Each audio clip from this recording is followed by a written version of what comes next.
Hey everybody, Kerzac here, and today instead of a review I want to do something a little different. This is much more of a discussion rather than a review.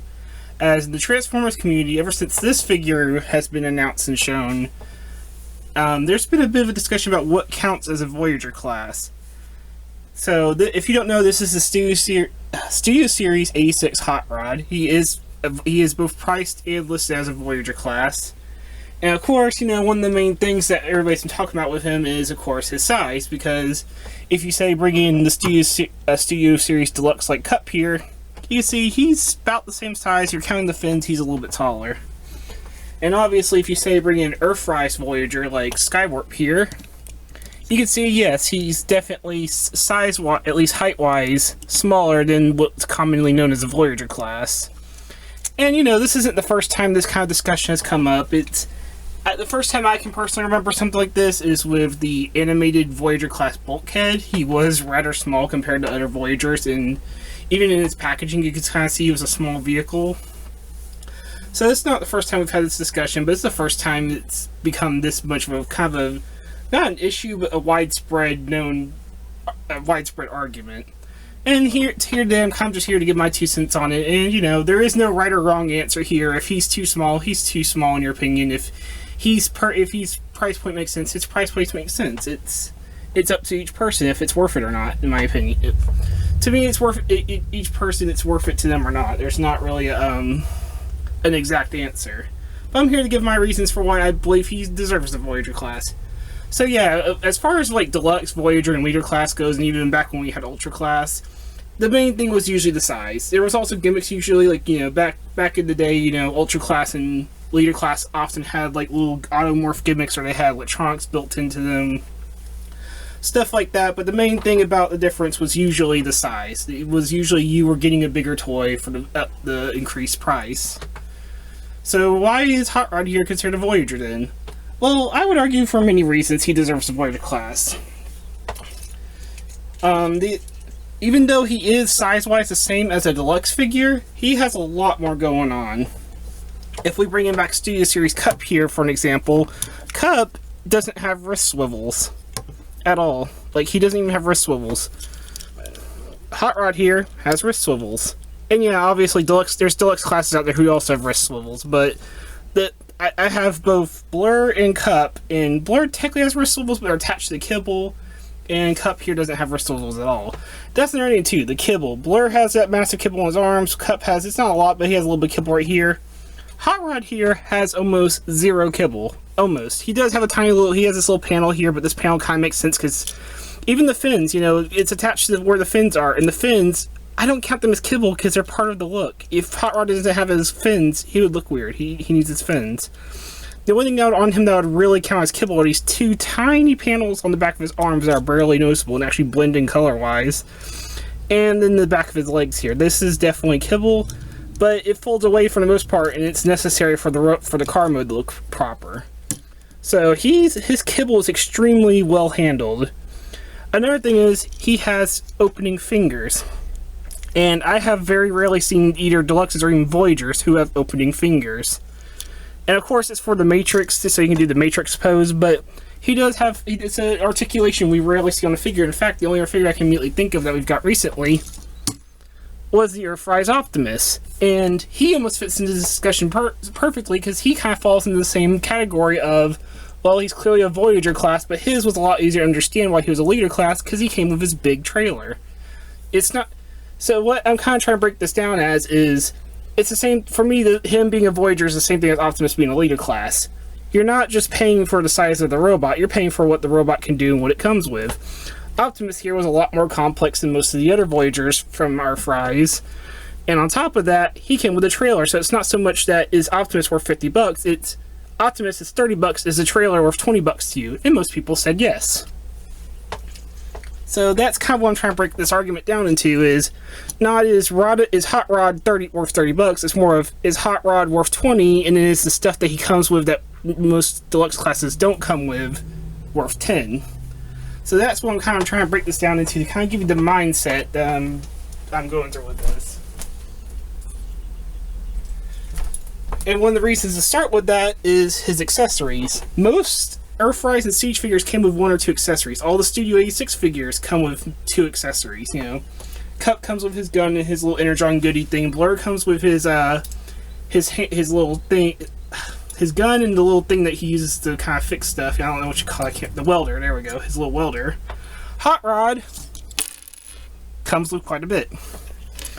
Now, me personally, if I think this was sold for the deluxe class, he wouldn't have the opening hands, he wouldn't have the other gimmicks, and he would probably just come with these, and these would probably be unpainted, because if you looked at Cup and Blur stuff, they're mostly unpainted, the only exception being Cup's little thing. I believe this is green paint, but I could actually be wrong with that. This might actually just be green plastic with clear plastic attached to it. I'm actually not sure, because I don't know how to tell the difference between plastic and paint, if I'm being honest.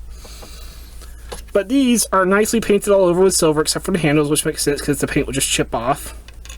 But not only that, he comes with an accessory that's actually made of 2 pieces pinned together, and he can actually spin his little spin blade thing that he used to save Cup from the squid.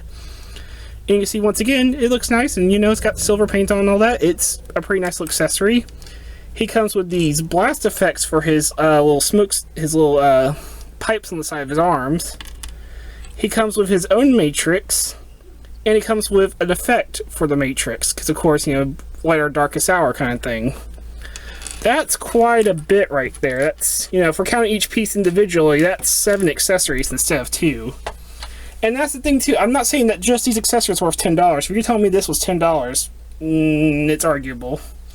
I wouldn't say that's worth $10 on its own, but Hot Rod here has a lot more going on. His transformation is way more complex than Cup or Blur's. Not that Cups or Blurs are bad. The only thing that's bad about Blurs is that he leaves all the kibble in that much kibble in his arms, you know. Their transformations make sense, so Cups is a pain in the butt, in my opinion. Hot Rod here not only has a more complex transformation, it makes both modes look pretty good for his size. There's definitely a lot of flaws with his vehicle mode, but it still looks pretty good for the size class. For like being about a deluxe size figure. But also, like, he has a lot more paint going on, in my opinion. You know, there's no paint on the legs as far as I can tell. There's nothing like below the waist, but you know, he's got a little bit of the orange there. He's got the silver. He's got the paint on the chest. He's got the silver at the top there. His head crest actually has the proper magenta on it, which I'm so thankful for. I was so tired of red Hot Rods. I wanted a magenta purple one. He's got all the paint going on down there. And another thing too is Hot Rod has more stuff going on with him. There's gimmicks built in that aren't even part of the transformation. For example, his arms can actually switch out.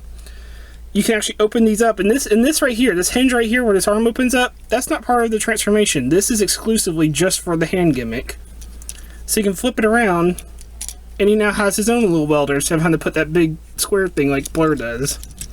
And his other hand does the same thing, and it has a peg sticking out, so you can give him his little slicer thing. And then on top of that, his head even has a gimmick. His helmet opens up, flip out little visor like he had when he was, you know, when he spotted the Decepticon ship, and he has his little visor now, his little scanning visor. And that's a lot, in my opinion. There's a lot more going on with this figure than just his size. Like, if we're breaking this down just the size argument, yes, he's not a Voyager class. He's very small. But like I said about the Earthrise Optimus, nobody was fighting about the very few people were fighting about the $50 price tag, because we're not looking at this figure alone as $50. We're looking at this as a really good $30 figure, and then the trailer costs you $20. So, in my opinion, we're not looking at Hot Rod here as a $30 figure on his own. We're looking at him as a $30 figure with a lot of stuff going on. A very special figure. Because I guarantee you, if we released a $20 version, he'd probably just come with the 2 guns, or he would come with 1 gun and a matrix.